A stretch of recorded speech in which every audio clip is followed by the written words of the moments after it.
أعوذ بالله من الشيطان الرجيم. بسم الله الرحمن الرحيم.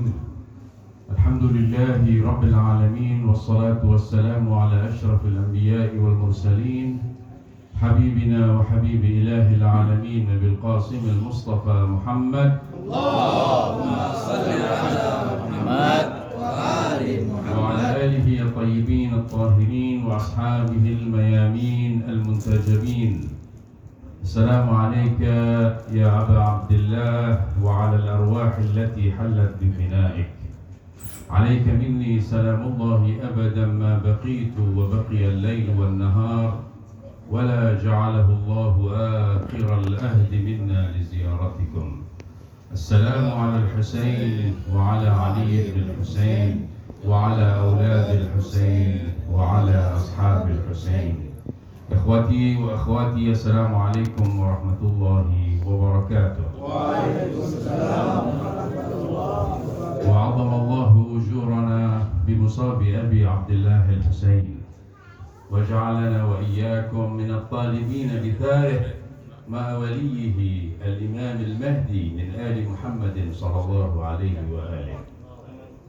Ikhwan dan akhwat sekalian, kita harus tetap bersyukur kehadirat Allah Subhanahu wa Ta'ala atas karunia besar yang Ia anugerahkan kepada kita, menghadiri acara untuk mengenang, memperingati musibah yang menimpa Al-Imam Abu Abdullah Al-Husain bersama sahabat dan kerabat beliau merupakan karunia besar yang patut kita syukuri. Dikarenakan ikhwan dan akhwat sekalian, Ahlul Bait tidak pernah berhutang budi kepada siapapun, bahkan kepada musuh mereka sekalipun. Ahlul Bait tidak pernah membiarkan kebaikan yang dilakukan oleh seseorang kepada mereka tanpa balasan. Tidak mungkin yang demikian. Bahkan terhadap musuh-musuh mereka pun, kalau ada sedikit kebaikan yang sampai kepada Ahlul Bait, maka Ahlul Bait akan segera memberikan balasannya. Bagaimana mungkin dengan para pengikutnya? Meskipun sekadar kebaikan menghadiri majlis-majlis yang mengingat mereka. Dalam sebuah riwayat disebutkan bahwa sesuai perintah dan arahan Yazid bin Muawiyah, perwira pasukan yang mengawal keluarga Rasulullah dalam perjalanan pulang dari Damaskus ke Madinah, mereka memperlakukan keluarga Rasulullah dengan lemah lembut, tidak berlaku kasar kepada mereka. Tentu Yazid punya tujuan tersendiri kenapa melakukan hal itu, tapi itu yang terjadi. Mereka tidak memperlakukan Sayyidah Zainab dan para wanita Ahlul Bait dan anak-anak dengan kasar. Bahkan menurut sebagian riwayat, mereka diberi izin untuk singgah ke Karbala dalam perjalanan pulang dari Damaskus ke kota Madinah. Diberi izin untuk singgah dan melaksanakan ziarah arba'in pertama di pada Karbala. Nah, sesampainya terdekat pintu kota Madinah, Sayyidah Zainab mengumpulkan anggota kafilah seluruhnya, mengatakan kepada mereka, kumpulkan apapun yang tersisa dari harta kalian. Kalau ada sesuatu yang kalian miliki, kumpulkan di satu tempat ini.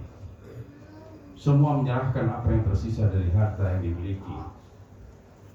Dan pada saat itu Sayyidah Zainab menyerahkannya kepada perwira yang mengawal kafilah.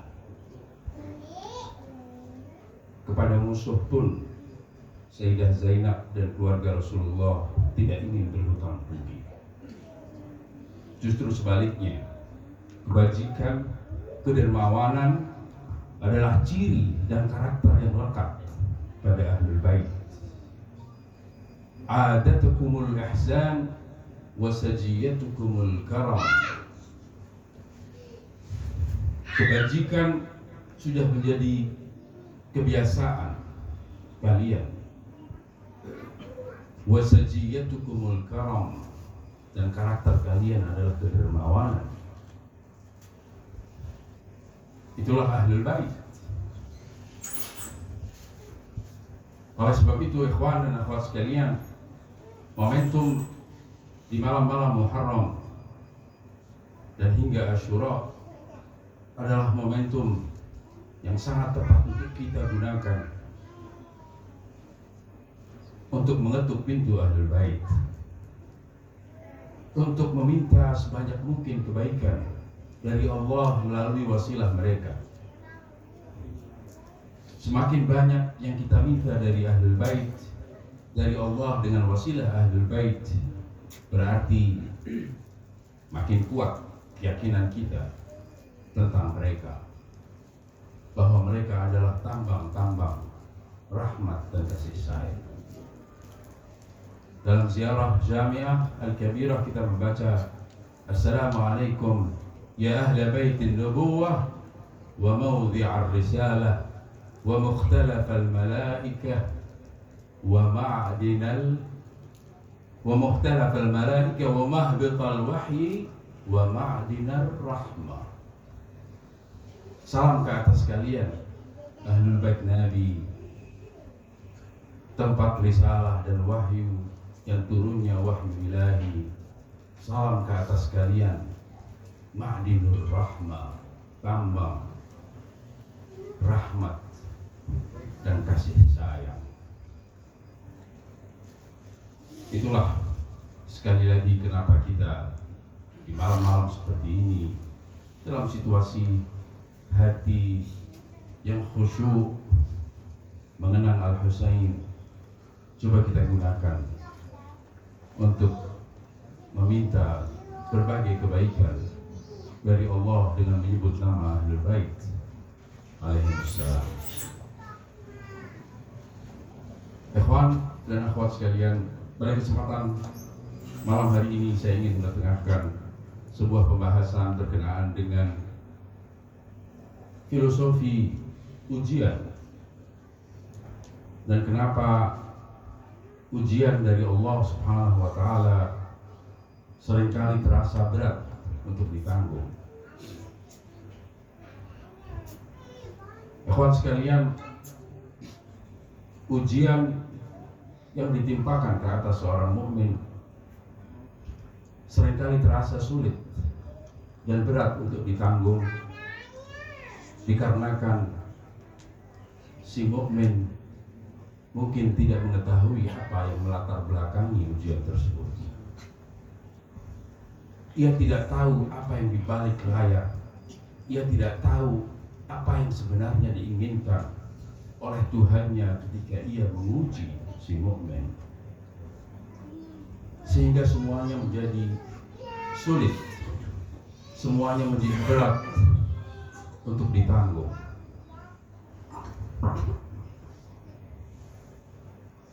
Apabila si mukmin mengetahui apa yang menjadi keinginan Allah ketika mengujinya, maka pasti dia akan dengan mudah menerima ujian tersebut. Al-Imam Amirul Mukminin Ali bin Abi Thalib dalam khutbah Qasi'ah juga, tepatnya dalam Nahjul Balaghah di nomor urut 192, menyebutkan bahwa Allah subhanahu wa ta'ala walakin Allah yabtali khalqahu bima yajhaluna aslah tamyizan lil ikhtibari lahum. Allah yang Maha Suci menguji umat manusia, yabtali khalqah, menguji para makhluknya, bima yajhaluna asla, dengan sesuatu yang tidak mereka ketahui hakikatnya, sebenarnya apa yang tengah terjadi. Mereka tidak tahu apa yang dibalik peristiwa, apa yang dibalik ujian tersebut. Untuk apa yang demikian dilakukan oleh Allah? Tamyizan bil ikhtibari lahum, dalam rangka Allah membedakan mana yang baik dan mana yang buruk di antara hamba-hambanya. Allah tidak membuka apa yang dibalik layar kepada si mukmin, kepada setiap orang yang diuji, supaya menjadi jelas siapa yang tergolong mukmin sejati dan siapa yang sekedar pendakwah keimanan. Mukmin sejati di hadapan setiap ujian Allah, tentu ia akan pasrah kepada Allah, menerima apa yang terjadi dan bersabar meskipun ia merasa berat untuk menanggungnya, tetapi ia menerima apa yang terjadi dan sabar, mencoba untuk sabar menjalani apa yang terjadi. Karena sebenarnya ketika Allah Subhanahu wa taala tidak dengan cepat menyingkap apa yang melatar belakangi sebuah ujian, pada hakikatnya Tuhan tengah mempersembahkan sebuah momen bagi si mukmin yang diuji. Momen untuk apa? Untuk mempersembahkan seni penghambaannya, untuk mempertunjukkan kepada Tuhannya bahwa aku adalah hamba-Mu, meski aku tidak tahu apa yang Engkau maksud dari ujian ini, aku pasrah menerimanya. Itulah yang diinginkan dari setiap mukmin ketika menghadapi musibah, ketika menghadapi ujian, apapun ujiannya. Berat oleh kalian, pasti berat. Sulit untuk ditanggung, pasti sulit. Jangankan untuk kalian, dalam sebuah kisah yang juga sangat mendidik, masih juga berkenaan dengan Nabi Allah Musa alaihi wa alihi salam, disebutkan bahwasanya dalam sebuah perjalanan yang dilakukan oleh Nabi Khidir bersama Musa, sebuah perjalanan untuk sebuah proses pendidikan, untuk sebuah proses pencerahan. Dalam perjalanan tersebut, Khidir jauh hari sudah menyampaikan kepada Musa, wahai Musa, engkau tidak akan pernah bisa menanggung sabar, engkau tidak akan pernah sabar dalam menjalani ujian ini. Qala innaka lan tastati'a ma'iya sabra. Kenapa sekelas Nabi Musa tidak akan mampu menanggung sabar ketika menjalani sebuah perjalanan yang di dalamnya akan ada ujian-ujian? Nabi Khidir menjelaskan kenapa seorang Musa juga akan kesulitan menghadapi ujian ini. Alasannya jelas. Fakaifa tasbiru ala ma lam tuhid bihi khubra. Bagaimana mungkin engkau akan bisa menanggung sabar untuk sesuatu yang tidak engkau kenali, yang tidak engkau ketahui? Pastilah akan sulit bagimu untuk menanggungnya. Dan benar saja sebagaimana yang diungkap dalam Al-Quran, dalam surat Al-Kahfi, dalam perjalanan Nabi Khidir bersama Musa, setidaknya ada 3 tindakan yang dilakukan oleh Nabi Khidir yang sebelumnya sudah diwanti-wanti oleh Nabi Khidir. Jangan pernah protes, jangan pernah protes terhadap apa yang akan kau saksikan. 3 tindakan dilakukan oleh Nabi Khidir dan ketiga-tiganya diprotes oleh Nabi Allah Musa. Kenapa? Karena sekali lagi Nabi Allah Musa tidak mengetahui apa di balik peristiwa, apa yang melatar belakangi ujian tersebut. Ikhwan dan akhwat sekalian, banyak dari hamba-hamba Allah, seringkali kita juga mengalaminya, betapa merasa berat, merasa sulit ketika apa yang dia minta, ketika apa yang dia mohonkan dari Allah belum dikabulkan. Betapa ketika ia benar-benar merasakan bahwa dirinya membutuhkan, ia betul-betul membutuhkan, kemudian lebih dari sekedar membutuhkan, ia memohonkannya dari Allah dengan berbagai cara, dengan doa, dengan munajat, dengan tawassul, dengan berziarah, mendengar berbagai janji seperti yang disampaikan oleh para guru, bagaimana ziarah bisa menyebabkan hajat-hajat kita dipenuhi, itu pun sudah kita lakukan. Namun terkadang kita juga masih menyaksikan betapa apa yang kita mohonkan belum terkabulkan. Hal seperti itu terasa sulit bagi banyak orang. Dalam situasi seperti itu, sebenarnya kita bukan hanya tengah diuji dengan sesuatu yang memberatkan, tetapi kita juga tengah diuji seberapa benar klaim keimanan kita, seberapa jujur ketika kita mengatakan bahwa Tuhan kita adalah Tuhan yang Maha Pengasih, Tuhan yang karim, yang sangat dermawan, Tuhan yang memiliki apapun yang kita minta. Yang kita minta semua Ia punya, bahkan lebih dari itu. Ia penyayang, Ia pengasih, Ia memiliki apa yang kita minta. Ia tidak bakhil. Itu juga keyakinan kita, bahwa Ia tidak bakhil. Dia bukan zat yang pelit, yang kemudian mempertahankan apa yang Dia miliki dan untuk tidak Dia berikan kepada yang lain. Dari sisi lain kita juga konon meyakini bahwasanya Tuhan kita adalah Tuhan yang kehendaknya tidak bisa dihalangi oleh siapapun. Kalau Ia berkehendak untuk memberi, pasti akan terjadi. Dengan semua keyakinan itu, bahwa Dia yang pengasih, Dia yang tidak bakhil, Dia yang memiliki, Dia yang tidak ada yang menghalangi kehendaknya. Tapi kita terkadang menyaksikan apa yang kita minta belum kita berikan. Di sini ujian sejati sebetulnya ada pada bagaimana kita mempertahankan keyakinan-keyakinan kita tersebut.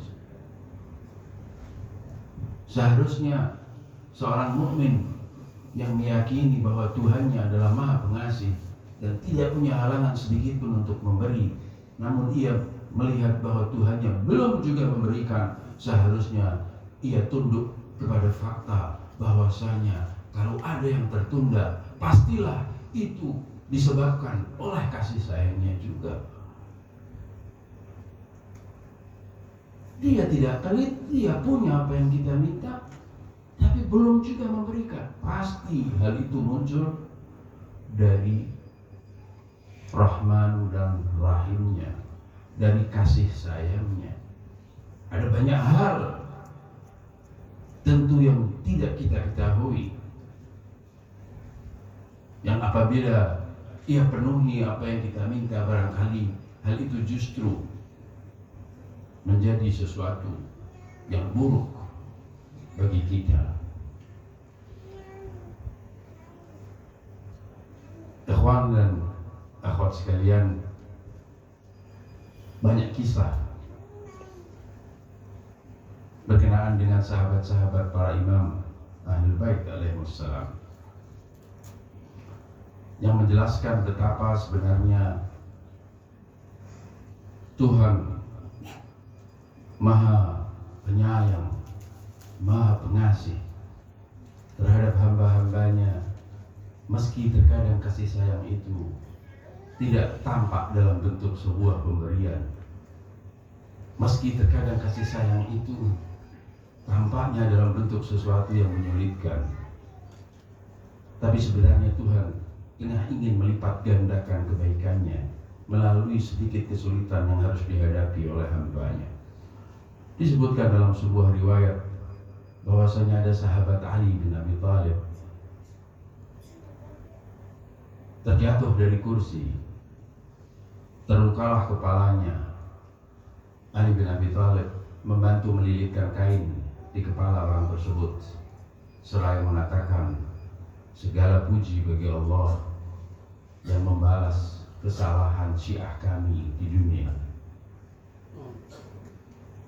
Segala puji bagi Allah yang membalas kesalahan Syiah kami di dunia, tidak membiarkannya sampai akhirat kelak dalam bentuk siksa dan adab yang tentu akan lebih menyulitkan.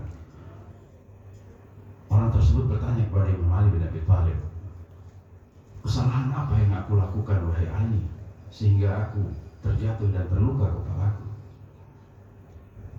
karena sahabat tersebut tergolong sahabat yang sangat dekat dan memiliki kedudukan yang sangat luar biasa. Ali mengatakan, engkau ketika hendak duduk di kursi tersebut tidak membaca basmalah, dan jatuhlah engkau. Mungkin itu bukan level dan kelas kita. Tidak membaca basmalah menjadi sebuah kesalahan yang sampai Allah langsung menimpakan balasannya ke atas orang tersebut. Tetapi intinya adalah bahwasanya kalau engkau tahu di balik jatuhmu, di balik peristiwa lukamu, engkau pasti akan senang ketika engkau mengetahui apa yang melatar belakanginya. Kali ini yang melatar belakangi peristiwa jatuhmu dari kursi dan terluka kepalamu adalah karena Allah ingin mempercepat balasan ini di dunia dan tidak akan pernah kemudian mempermasalahkan engkau di akhirat kelak. Peristiwa serupa terjadi ke atas banyak dari sahabat Ali bin Abi Thalib. Cukup panjang kalau saya harus menceritakan banyak di antaranya. Satu contoh lagi, dikatakan bahwa salah seorang sahabat Ali disengat oleh kalajengking, ya kan? Kemudian ia mengeluhkan kepada Ali bin Abi Thalib. Ali langsung memberitahukan permasalahannya. Kenapa engkau disengat kalajengking? Karena suatu hari engkau duduk di sebuah majlis, di sana orang-orang menghibah, mengumpat Salman Al-Farisi dan engkau diam saja, tidak membela. Itulah balasannya. Dengan senang hati orang itu menerima ujian seperti itu. Intinya, ikhwan dan akhwat sekalian, apapun yang ditimpakan oleh Allah ke atas mukmin, di balik ujian yang menimpa terdapat kebaikan yang luar biasa. Terdapat kebaikan yang luar biasa yang apabila kita ketahui apa yang melatar belakangi, niscaya kita bukan hanya menghindari ujian tersebut, justru bersyukur kepada Allah menerima musibah tersebut. Jangan lupa, kita tergolong umat yang diajari untuk bersyukur bahkan ketika tertimpa musibah. Tidak ada musibah yang lebih besar dari yang menimpa wujud suci Al-Husain alaihissalam. Tapi subhanallah, di hadapan musibah yang dikatakan dalam berbagai teks ziarah sebagai musibatan ma'azamaha wa a'zama raziyataha fil Islam, pada saat yang sama ketika berziarah kita diminta untuk bersujud di hadapan Allah dan kemudian mengatakan alhamdulillah ala raziyati, alhamdulillahi ala azimi raziyati. Syukur alhamdulillah kepadamu ya Allah atas besarnya bencana ini. Karena di balik bencana yang menimpa Imam Hussein pun terdapat banyak kebaikan bagi umat manusia, bagi kaum mukminin. Nah, ikhwan dan akhwat sekalian, ini sekedar sebuah pengantar. Apa yang ingin saya sampaikan adalah permasalahan terkait dengan hal lain, yaitu tentang sebenarnya ujian apa yang paling berat yang menimpa seorang mukmin. Kita mungkin selama ini beranggapan bahwa sedikitnya rezeki menjadi sebuah ujian. Kita mungkin menganggap kenakalan anak-anak kita sebagai sebuah ujian. Kita mungkin melihat bahwa permasalahan yang terjadi di tengah kehidupan rumah tangga kita sebagai ujian. Mungkin punya teman yang jahat sebagai sebuah ujian. Betul, itu semuanya ujian. Namun ada ujian yang paling berat yang sebenarnya dihadapi oleh setiap insan mukmin. Ujian apa? Ujian untuk tetap bersama dengan walinya, dengan pemimpinnya.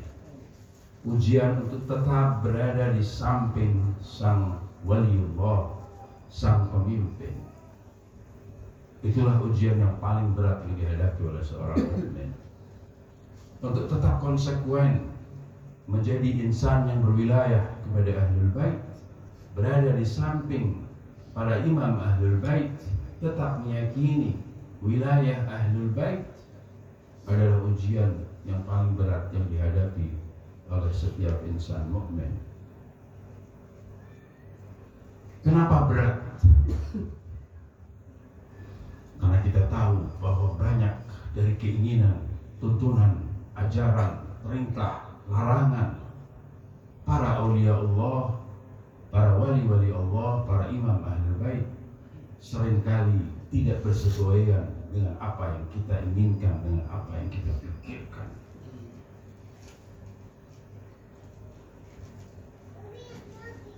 Ujian untuk tetap berada di sebelah para maksumin, tetap menjaga keberwilayahan, menjadi sangat sulit dikarenakan seringkali kita berhadapan dengan situasi di mana apa yang diinginkan oleh para imam satu hal dan apa yang kita pikirkan dan kita inginkan hal lain.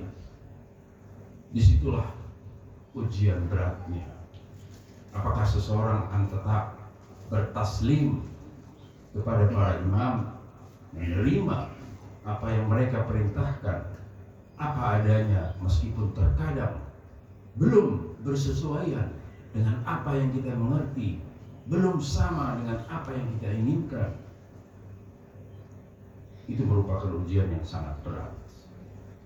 Karena ada kewajiban atas kita untuk mensinkronasi apa yang kita inginkan dan apa yang kita pikirkan dengan apa yang menjadi sikap, pandangan, dan ajaran dari Ahlul Bait, dan bukan sebaliknya. Bukan para imam yang harus menyesuaikan dengan kita. Ketika para imam disebut sebagai para hujjatullah di muka bumi, salah satu maknanya adalah dikarenakan kita harus bisa mensinkronasi apapun yang menjadi sepak terjang kita, pemahaman kita, pandangan kita dengan pandangan mereka dan keinginan-keinginan mereka. Dan itu merupakan sesuatu yang tidak mudah. Setidaknya apa yang dipertontonkan oleh umat manusia sepanjang sejarah kehidupan para imam Ahlul Bait menunjukkan betapa ujian itu merupakan ujian yang sangat berat yang menyebabkan kebanyakan orang tidak lulus untuk melewatinya. Dan hal itu tentu juga berlaku ke atas kita berkenaan dengan imam zaman kita. Coba perhatikan betapa beratnya ujian untuk tetap menetapi, berada di sebelah dan tetap meyakini wilayah Ahlul Bait alaihimussalam. Ketika Ahlul Bait menguji mereka yang mengaku sebagai pengikut dan pecintanya, suatu saat diuji dengan peperangan, di saat yang lain diuji dengan perdamaian. Coba perhatikan apa yang terjadi di masa Al-Imam Al-Hasan alaihissalam.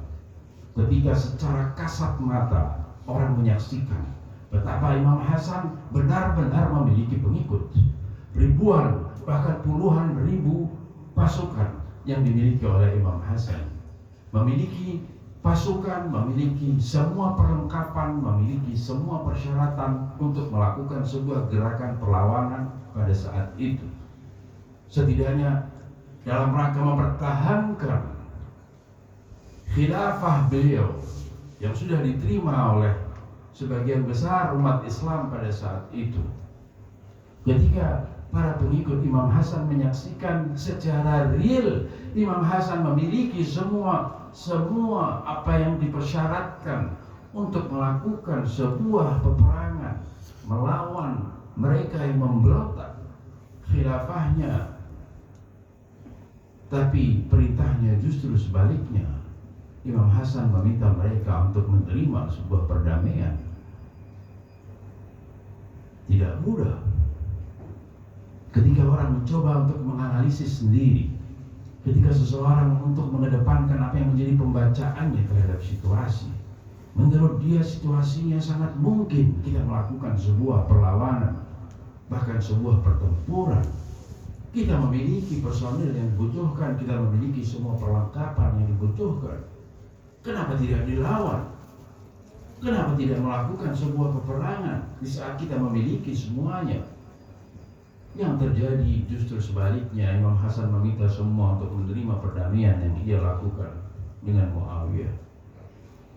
Mudah? Tidak mudah. Betapa banyak orang yang kemudian mempersalahkan keputusan imamnya, dan bukan hanya mempersalahkan keputusan imamnya, tetapi bahkan sampai menghinakan imamnya karena keputusannya tersebut. Dalam sejarah disebutkan bahwa sebagian dari mereka yang mengaku sebagai pengikut Imam Hasan, mereka memanggil beliau dengan panggilan yang menghinakan, dengan mengatakan, "Assalamualaikum ya mudhillal mu'minin." Wahai orang yang menghinakan kaum mukminin. Imam Hasan disebut sebagai orang yang menghinakan kaum mukminin karena perdamaian yang ia terima, karena ia tidak melawan, karena ia tidak berperang melawan musuhnya.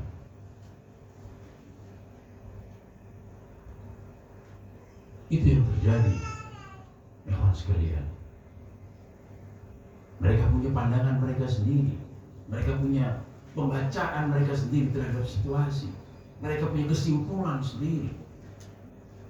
Dan ketika berhadapan dengan keinginan imamnya yang berbeda, yang menurut mereka tidak tepat, tidak seharusnya, kemudian mereka tidak ingin menanggalkan egonya, tidak ingin mengedepankan apa yang menjadi keputusan imamnya yang kebetulan tidak sama dengan pemikirannya, tidak sama dengan kesimpulan-kesimpulannya. Ya kawan sekalian, menerima keputusan seorang imam dalam kondisi segala sesuatunya gamblang jelas, bukan seni, bukan keutamaan. Ketika Anda mengikuti imam Anda, pemimpin Anda, karena segala sesuatunya clear, cocok dengan pemikiran saya, bagus, ini sesuai dengan pikiran saya, itu bukan sesuatu, bukan seni, bukan keutamaan. Justru menerima kesimpulan imam, keputusan imam, perintah imam dalam situasi yang penuh kegambangan, penuh syubhat, penuh ketidakjelasan, setidaknya tidak sama dengan kesimpulan-kesimpulan Anda, tidak sama dengan logika Anda, tidak sama dengan pembacaan Anda berkenaan dengan situasi. Disitulah yang namanya keberwilayahan, disitulah taslim dan keberserahan. Bukan ketika segala sesuatunya kebetulan cocok dengan apa yang Anda pikirkan. Sebagian besar dari pengikut Imam Hasan gagal untuk tetap bersanding dan berada di sebelah imamnya, tetap berwilayah kepada imamnya.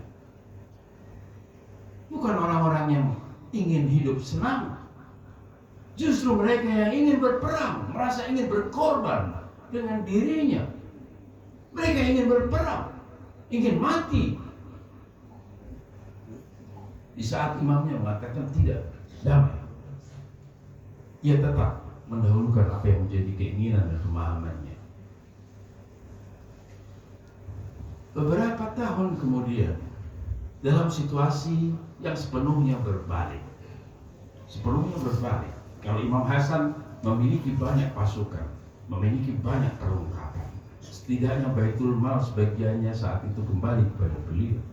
Dalam situasi yang sepenuhnya berbalik, di era Imam Hussein, ketika Hussein tidak memiliki pengikut, tidak ada pasukan, tidak punya perlengkapan, tidak punya sesuatu yang memadai untuk digunakan untuk menyukseskan sebuah perlawanan, sebuah gerakan penentangan, sebuah peperangan. Tidak punya pengikut, puluhan orang, tidak lebih, itu pun termasuk wanita dan anak-anak. Dalam situasi ketika tidak memiliki apa-apa, Di situ justru ujiannya adalah bukan damai. Ayo berperang, ayo kita lawan. Bayangkan, betapa sulit ujian seperti itu. Di saat memiliki segala sesuatu, ujiannya jangan berperang damai. Di saat tidak punya apa-apa, ayo berperang. Apa tidak sulit ujian seperti itu yang dialami oleh mereka yang mendakwah sebagai mukminin, sebagai mualin, sebagai pengikut Ahlul Bait? Tentu hal sulit untuk seseorang bisa bertahan berada di sebelah para imam Ahlul Bait, tetap berwilayah kepada mereka, menerima kepemimpinannya. Tidak mudah yang seperti itu. Terbukti ajakan Imam Husain untuk berperang menyebabkan umat Islam terbagi antara yang memerangi Imam Husain atau membiarkan Imam Husain terbantai dan tidak membelanya. Yang terjadi karena sulit. Ada yang berbaik hati untuk memberikan saran kepada imamnya, wahai imam, Anda tahu bahwa penduduk Kufah bukan orang-orang yang setia, tidak setia kepada ayahmu Ali, tidak setia kepada saudaramu Hasan. Maka dari itu engkau tidak perlu pergi di sana. Mereka juga tidak akan setia kepadamu. Ada yang punya niatan baik, menasihatkan sesuatu yang menurut pikiran dia baik dan perlu diperdengarkan kepada Al-Husain. Ada yang juga punya keinginan baik juga dengan mengatakan, wahai Husain, pergilah di Yaman. Di sana banyak pengikut ayahmu. Engkau akan dibela di sana. Dan seterusnya. Banyak orang yang punya niatan baik untuk menasihati imam pada zamannya. Ada berbeda, oke. Anda merasa perlu menasihati imam Anda, oke. Dan sudah Anda lakukan kan? Tapi ketika imam Anda tetap bersikukuh untuk mengatakan, perjalanan ini harus saya jalankan, pekerjaan ini, gerakan ini harus saya teruskan, ini kewajiban, ini kehendak Rasulullah, aku harus menjalaninya. Seharusnya orang yang meyakini beliau sebagai imam, disitulah saat untuk berpasrah diri. Bukankah Anda meyakini dia sebagai imam yang harus diikuti? Saran sudah engkau sampaikan, nasihat baik sudah engkau sampaikan. Ketika pemimpinmu memiliki pertimbangan-pertimbangan yang mungkin tidak kalian ketahui. Dan untuk apa kalian harus mengetahui segala sesuatu? Bukannya keberadaan imam untuk diikuti. Bukannya kalian sudah meyakini dia sebagai imam, kalian yang harus diikuti. Tahu atau tidak tahu pertimbangan dia, Anda harus mengikutinya.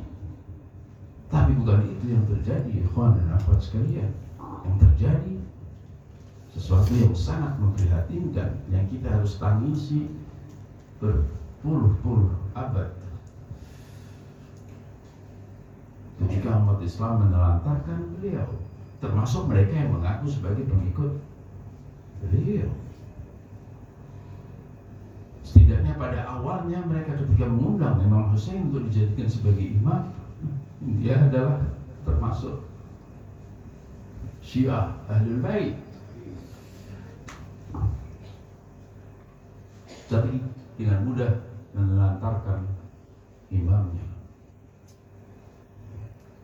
Jadi problem utama adalah dikarenakan Anda tidak tahu apa yang melatar belakangi sebuah ujian. Keputusan imammu untuk diikuti adalah sebuah ujian. Bisa jadi keputusan dia engkau tidak ketahui apa latar belakangnya, apa basis logikanya, apa basis pertimbangannya. Tapi memangnya engkau harus tahu segala sesuatu? Tidak. Cukup Anda mengetahui dia sebagai pemimpin, ikuti dia.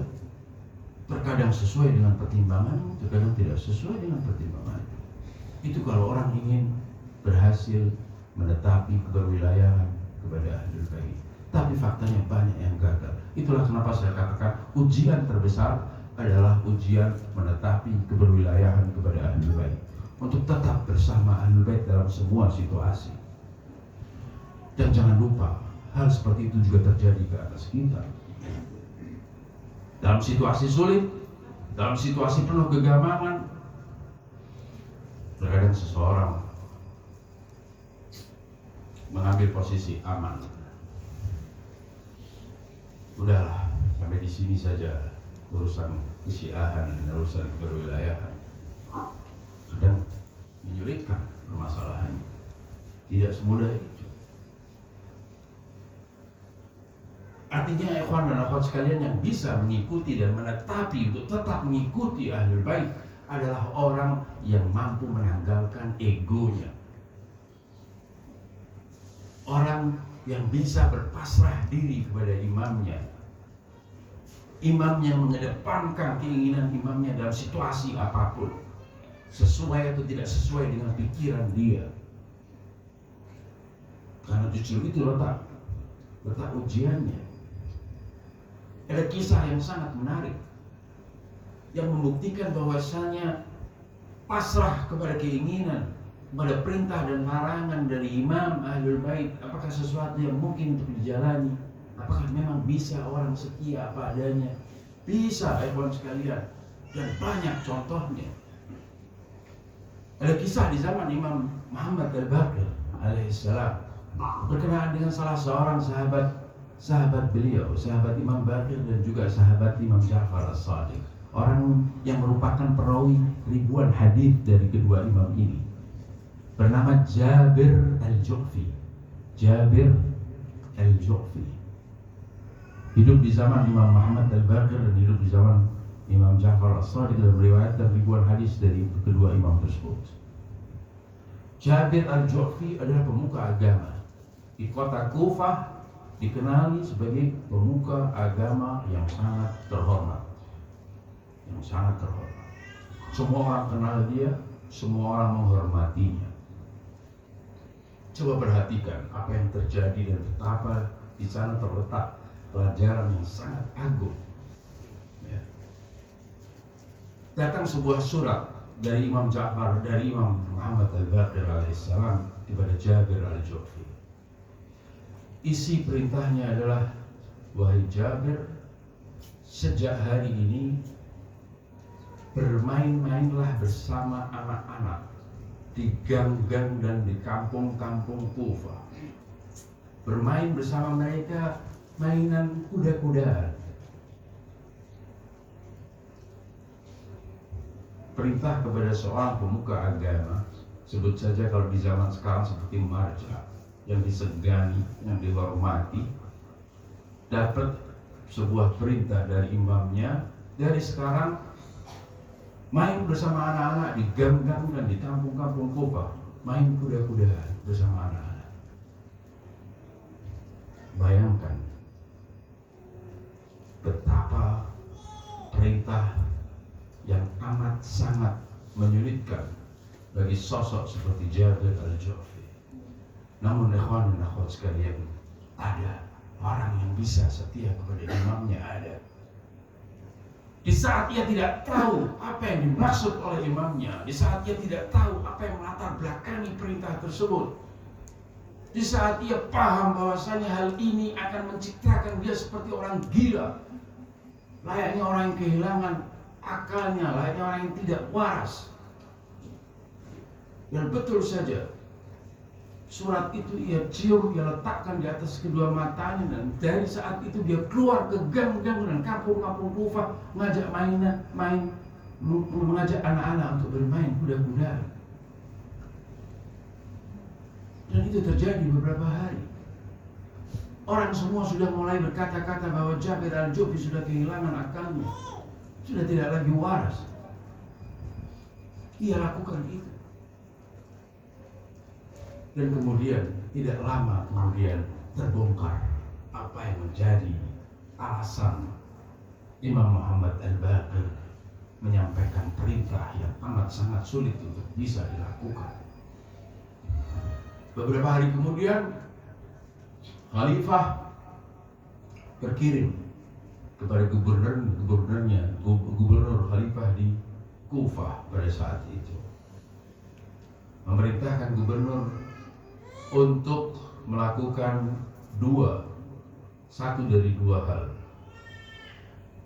Jadikan Jabir al-Ju'fi sebagai mufti di Kufah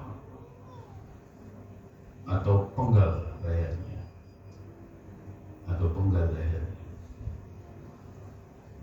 Gubernur di Kufah pada saat itu dia takut salah dalam melaksanakan perintah khalifah. Ia memanggil orang-orang di sekitarnya, para penasihatnya, menanyakan, perintah ini harus aku jalankan, memaksa Jabir al-Ju'fi untuk menjadi mufti, menjadi qadhi, atau memenggal kepalanya. Bagaimana pendapat kalian? Para penasihat gubernur mengatakan, sampai beberapa hari yang lalu perintah ini ada alasan untuk dilaksanakan, tetapi sejak 3 hari yang lalu sudah tidak perlu lagi. Apa yang terjadi, kata gubernur? Jabir al-Ju'fi sudah kehilangan akalnya. Ia sudah tidak lagi sebagai orang waras. Ia bermain bersama anak-anak di gang-gang dan kampung-kampung Kufah. Gubernur menerima saran tersebut. Bagaimana mungkin menjadikan orang yang kehilangan akal menjadi qadhi di kota Kufah? Dan apa artinya juga membunuh orang yang tidak waras, yang tidak memiliki bahaya apa? Terbebaslah Jabir al-Ju'fi dari 2 mala bahaya, dipaksa menjadi qadhi khalifah atau dibunuh. Ia terbebas dari bahaya tersebut berkat ketaatannya kepada perintah imamnya, yang pada saat itu ia tidak mengetahui apa sebenarnya yang melatar belakang. Ada ikhwan dan akhwat sekalian, ketaatan, kepatuhan, keberwilayahan yang ditampakkan dalam bentuk yang amat apik dan amat indah, bukan oleh sembarang orang. Jabir al-Ju'fi bukan sembarang orang pada saatnya, pada zamannya, tapi itu bisa terjadi.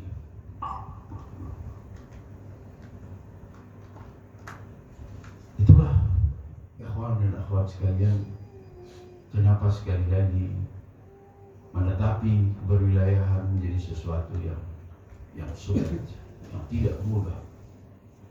Dalam Al-Quran disebutkan, ya ayyuhalladzina amanu taqullah wa kunu ma'as shadiqin. Wahai orang-orang yang beriman, bertakwalah kalian dan tetaplah bersama orang-orang yang benar. Wa kunu ma'as shadiqin. Para sahabat bertanya kepada Rasulullah tentang tafsir ayat tersebut. Siapa yang dimaksud dengan as-shadiqin? Apakah ini berlaku umum, yang penting orang benar? Rasulullah mengatakan as-shadiqun hum Ali wa abna'u Ali. Yang dimaksud dengan as-shadiqin di sini bukan orang benar secara umum, tapi Ali dan putra-putra Ali, para imam Ahlul Bait. Kaum mukminin diperintahkan oleh Allah untuk bertakwa kepada Allah dan tetap berada di samping orang-orang yang benar. Perintah ketakwaan di sini bukan ketakwaan dalam arti personal, bukan berarti ketakwaan untuk seseorang dalam kaitannya dengan kehidupan pribadinya, tetapi ketakwaan dalam konteks kehidupan bersama dan kehidupan sosial. Bertakwalah kepada Allah sebagai anggota masyarakat, pencinta dan pengikut Ahlul Bait. Wa kunu ma'as shadiqin, dan tetaplah bersama orang-orang yang benar.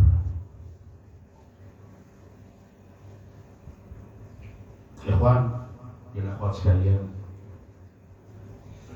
ketika kita mengenang peristiwa kebangkitan Al-Husain di bulan Muharram di hari Asyura, ketahuilah bahwa ciri utama para pengikut sejati Imam Husaini adalah orang-orang yang memiliki sikap taslim kepada Al-Husain. Sikap taslim, keberserahan diri kepada Al-Husain. Taslim dan tasdiq, orang membenarkan apa kata imamnya dan menyerahkan dirinya seperti yang diinginkan oleh imamnya. Ketika Imam Ja'far As-Shadiq mengajarkan kepada kita berziarah kepada Abul Fadl Abbas, coba perhatikan betapa isyarat dan pelajaran yang hendak disampaikan melalui teks, melalui redaksi sebuah ziarah. Imam Ja'far As-Shadiq mengajarkan kepada kita ketika berziarah kepada Abul Fadl Abbas untuk mengatakan Ashhadu laka بالتسليم والتصديق والوفاء والنصيحة لخلف النبي. Aku bersaksi, wahai Abul Fadl, bahwa engkau adalah orang yang berpasrah. Asyhadu laka bi at-taslim. Engkau pasrah. Pasrah itu apa? Pasrah itu kira-kira seperti yang dilakukan oleh Nabi Allah Ibrahim ketika diperintah untuk menyembelih putranya sendiri. Tentu sulit bagi seorang Ibrahim bagaimana hal ini harus dilakukan. Anak yang ditunggu-tunggu sampai ia tua, kemudian diperintahkan untuk dibunuhnya sendiri. Tapi Ibrahim mau melaksanakannya karena Ibrahim punya keberserahan diri kepada Allah. Dan itulah yang diminta oleh Ibrahim ketika berdoa, Rabbana ja'alna muslimaini laka. Rabbana waj'alna muslimaini laka. Jadikan kami berdua sebagai insan yang bertaslim kepadamu. Menjadi muslim, berislam artinya bertaslim, berserah diri. Artinya dalam situasi di mana mungkin berat engkau rasakan, mungkin engkau sulit untuk memahaminya, tetapi engkau menerimanya, itulah yang disebut dengan taslim. Asyhadu laka bitaslim wa tasdiq, bahwa engkau tusaddiq imamah, bahwa engkau membenarkan imammu meskipun hal itu sulit untuk dimengerti, tapi engkau membenarkannya. Wal wafa, dan engkau setia. Wan nasiha, dan engkau tulus untuk pengganti Nabi, dalam hal ini adalah Imam Husain. Figur dan sosok di padang Karbala banyak yang mempertontonkan sikap taslim dan tasdiq. Salah satu di antara yang paling menonjol adalah yang dipertontonkan oleh Abul Fadl Abbas. Itulah ciri para pengikut Imam Husain. Bukan orang yang kemudian di hadapan setiap ajaran dan perintah mencoba untuk memiliki pemahamannya sendiri. Oh enggak, ini enggak pas, ini tidak sesuai dengan kearifan lokal. Oh ini enggak pas, tidak rasional ini. Oh ini seharusnya begini, seharusnya begitu. Ketika ada sebuah perintah dan arahan yang cukup jelas dari kalangan ulama, kemudian kita piawai dan ahli untuk mengkritisinya dengan 1001 argumentasi yang kita rangkai sendiri bahwa ini tidak relevan lah, bahwa ini tidak sesuai dengan kearifan lokal lah, bahwa ini kita pandai begitu. Artinya sesuatu yang berseberangan dengan sikap taslim. Ketika Anda meyakini seseorang untuk diikuti, disitulah seharusnya Anda bertaslim, tanpa menutup peluang untuk kemudian mengkomunikasikan, untuk berdiskusi. Silakan sampaikan nasihatmu, sampaikan masukanmu. Tetapi ketika ada sebuah keputusan yang jelas, itulah saat orang untuk pasrah dengan apa yang menjadi perintah. Kalau tidak, ikhwan sekalian, kita akan banyak kehilangan kesempatan kita. Ya.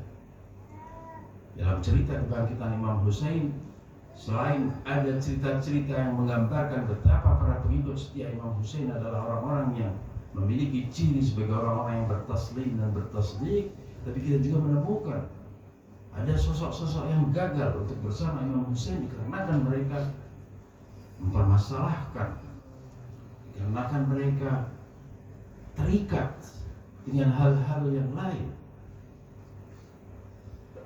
Ikhwan sekalian, selain terkadang apa yang menjadi keputusan dan keinginan seorang imam berbeda dengan apa yang menjadi pemahaman kita dan keinginan kita, ada kalanya sesuatu yang menjadikan kita gagal untuk tetap bersama imam kita, untuk tetap bersanding dengan wali kita, untuk tetap berwilayah, adalah masalah keterikatan kita dengan hal-hal yang menyebabkan kaki dan tangan kita terbelenggu untuk bisa menetapi keberwilayahan. Apa hal-hal yang menjadi ikatan dan belenggu bagi diri kita? Banyak hal. Sebagiannya terkadang terkesan merupakan hal-hal yang positif yang kita lakukan, tapi pada saat yang sama menjadi ikatan, menjadi belenggu yang membuat kita tidak bisa bergerak seperti yang diinginkan oleh imam kita. Bukankah memikirkan sanak keluarga, istri dan anak-anak merupakan sesuatu yang baik untuk dilakukan? Setiap orang, setiap momen perlu memikirkan anak istrinya, itu pasti. Dalam situasi apa? Dalam situasi ketika hal itu, keterikatan seperti itu tidak menghalangi engkau untuk menjalankan apa yang diinginkan oleh imam. Ada batasnya.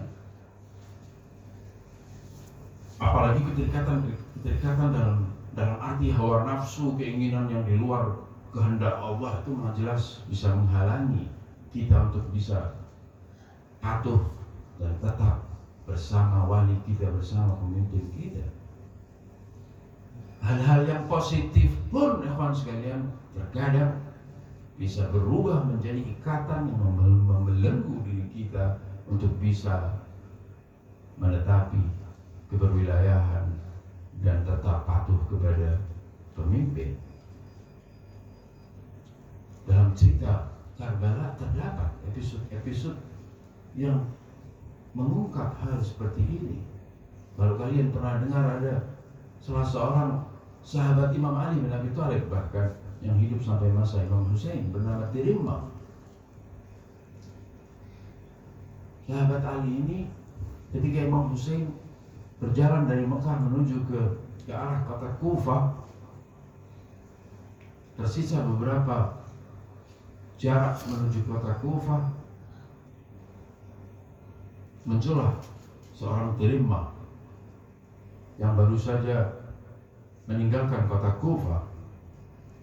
Imam Hussein bertanya kepada Tirimah, "Wahai Tirimah, engkau baru keluar dari kota Kufah, bagaimana situasi Kufah?"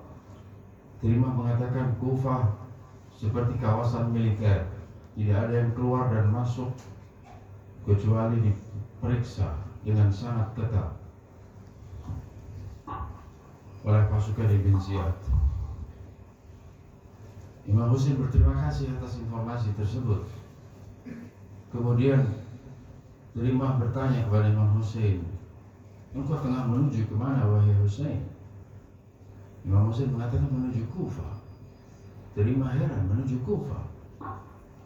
Meski aku sudah gambarkan seperti itu situasinya, menuju Kufah? Iya, saya menuju Kufah.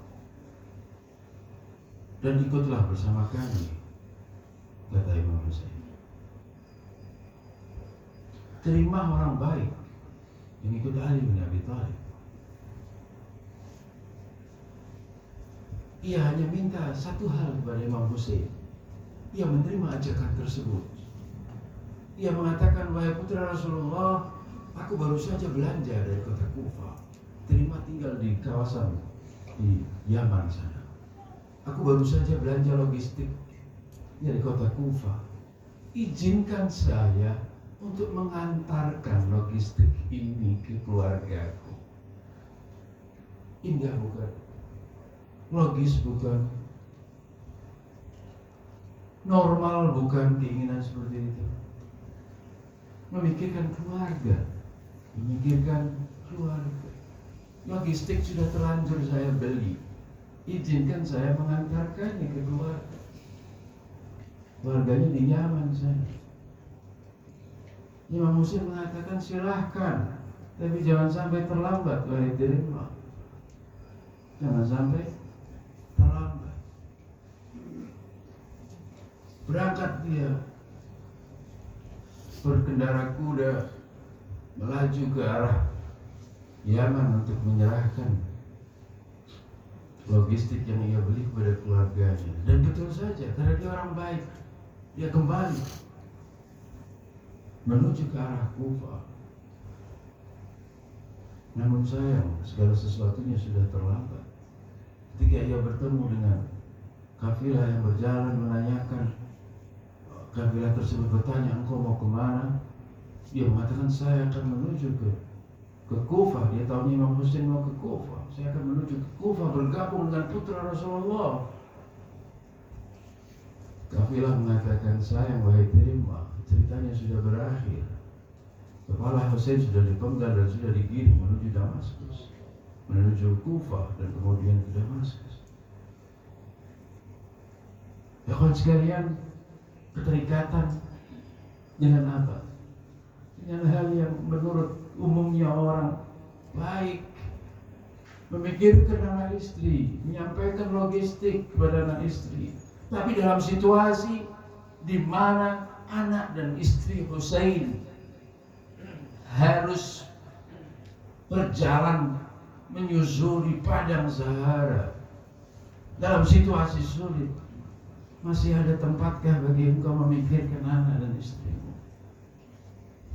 Imammu membawa anak dan istrinya untuk menanggung semua derita perjalanan ini. Kamu masih berdalih dengan hal yang normal-normal itu. Dia mengatakan, izinkan saya antarkan logistik ini kepada keluargaku. Engkau tidak melihat keluarga Husain terlunta-lunta di padang Sahara. Habislah kesempatan seorang terima untuk membela imamnya.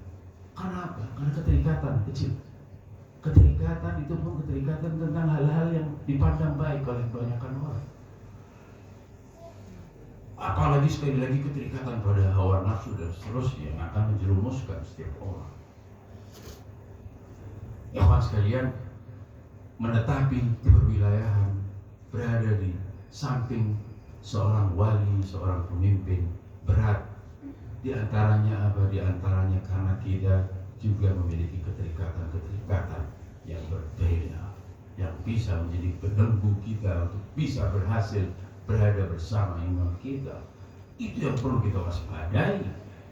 Bukan mau mempersalahkan orang melakukan kegiatan-kegiatan yang normal dilakukan dalam bentuk karir, kerja, memikirkan rumah tangga. Itu semua baik untuk dikerjakan, tetapi semua berbatas dengan keinginan imam. Ketika tidak berseberangan, baik semua itu dilakukan. Tapi pada saat berseberangan, semua harus ditinggalkan. Jika ada seorang terima yang melewatkan kesempatan membela putra Nabi dikarenakan keterikatan kepada hal kecil seperti itu, tetapi padang Karbala juga memiliki orang-orang yang siap untuk menanggalkan semua keterikatan dirinya dengan apapun dalam rangka bisa berada di sebelah imamnya. Dan itu banyak terjadi. Saya ingin mencontohkan salah satu peristiwa yang luar biasa yang terjadi di padang Karbala. Imam Husain memasuki padang Karbala pada tanggal 2 Muharram. Sejak tanggal 2 Muharram berbondong-bondong pasukan Umar bin Sa'ad datang memenuhi padang Karbala. Beribu-ribu orang setiap hari datang berhimpun membentuk barisan untuk melawan Husain. Di saat itu ada salah satu putri Imam Husain bertanya kepada ayahnya, wahai ayahku, kapan pasukan kita akan datang? Kapan pasukan kita akan juga datang? Musuh berbondong-bondong beribu-ribu orang setiap hari datang. Imam Husain mengatakan kepada putrinya, putriku, pasukan kita juga akan segera datang. Pasukan kita juga akan segera datang. Ketika itu Imam Husain menulis sebuah surat pendek, teman sekalian. Surat pendek dititipkan kepada seorang kurir untuk berangkat menuju kota Kufah yang sulit untuk dimasuki itu, menuju ke kota Kufah dan menyampaikan catatan itu kepada seorang Habib bin Mubahir, salah satu pahlawan pada Karbala, kepada Habib bin Mubahir. Surat berisikan dua baris untuk pengikut sejati, tidak perlu analisa, tidak perlu penjelasan terlalu jauh. Imam Husain hanya mengatakan kepada Habib bin Mubahir, ya Habib, kalau engkau ingin membela putra Rasulullah, bergabunglah dengan kami. Titik. Kalau engkau ingin membela putra Rasulullah, segera bergabunglah denganku. Habib bin Mubahir mencium tulisan itu, meletakkannya ke kedua matanya, meninggalkan semua yang ada di belakangnya, bahkan tidak izin kepada keluarganya, teman sekalian. Tidak mau terlewat kesempatan emas untuk membela imamnya. Ia tidak sempat untuk kembali ke rumahnya dan meminta izin kepada anak istrinya. Berangkatlah dia menuju ke arah Karbala. Di perjalanan bertemu dengan seorang Muslim bin Auf saja. Habib mengatakan, wahai Muslim, engkau mau kemana? Muslim mengatakan, aku ingin mandi. Permandian umum, tempat mandi umum di zaman itu orang, tidak semua rumah punya kamar mandi. Mandian umum. Aku akan mandi, wahai Habib bin Mubahir. Habib mengatakan kepada Muslim, wahai Muslim, putra Rasulullah sudah menyuruh kita, berangkatlah bersama aku. Muslim bahkan mandi pun tidak, dia langsung berjalan menuju ke arah Karbala bersama Habib bin Mubahir. Sesampainya di padang Karbala, ketika pandangan semua orang menuju ke arah dua kuda yang tengah melaju menuju ke arah barisan Imam Husain, Imam Husain berkata kepada putrinya, putriku, pasukan kita datang. Pasukan kita datang. Jumlahnya sedikit, cuma 2 orang, tapi kualitasnya melebihi 10.000 orang. Hanya dengan 2 kalimat, ya Habib, ingin membela putra Nabi, bergabunglah. Apa penjelasannya? Apa dalihnya? Apa alasannya? Itu untuk selain pecinta dan pengikut, itu untuk selain Syiah. Kalau Syiah cukup dengan isyarat seperti itu. Teman sekalian, keterikatan kepada segala sesuatu yang tidak berbatas, baik yang tampak kebaikan atau bahkan yang merupakan keburukan, bisa menjadi kendala utama bagi kita untuk bisa mendampingi pemimpin, wali, dan imam kita di setiap zaman. Maka dari itu kita perlu waspada. Apakah kita masih punya keterikatan dengan hal-hal yang suatu saat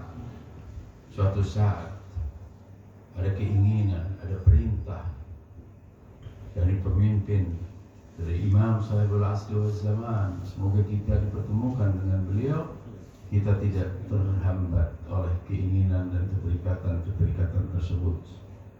Dan hal itu perlu kita upayakan sejak sekarang. Bagaimana kita membangun hubungan dengan imam kita, bagaimana kita membangun ikatan emosional bahkan dengan Imam Sahibul Asri wal Zaman, ya kan?